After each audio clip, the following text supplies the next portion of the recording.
জাপানের উত্তর মধ্যাঞ্চলে 7.6 মাত্রার ভয়াবহ ভূমিকম্পে প্রাণহানি বেড়ে অন্তত 84 জনে দাঁড়িয়েছে। স্থানীয় সময় বৃহস্পতিবার বিকেলে উদ্ধার অভিযান শেষ হয়।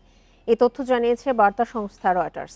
জাপানের প্রধানমন্ত্রী ফুমিও কিশিদা এক সংবাদ বিজ্ঞপ্তিতে সংবাদ সম্মেলনে ভূমিকম্পের পর উদ্ধার অভিযানের 72 ঘণ্টা শেষ হলেও জীবিতদের উদ্ধারে সর্বোচ্চ তৎপরতা চলবে বলে জানিয়েছে।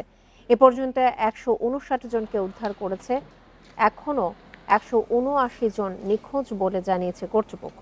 এছাড়া ওয়াজিমা শহরের মেয়র বলেন, ভূমিকম্পের পর নিরাপদে সরে যাওয়া 11,000 মানুষের খাদ্য ও পানির অভাব দেখা দিয়েছে। তবে ভূমিকম্পের ফলে ক্ষয়ক্ষতির পরিমাণ অস্পষ্ট থাকলেও বিদ্যুৎ ও ইন্টারনেট সংযোগ সহ সড়ক যোগাযোগে ব্যাপক প্রভাব পড়েছে বলে জানায় কর্তৃপক্ষ।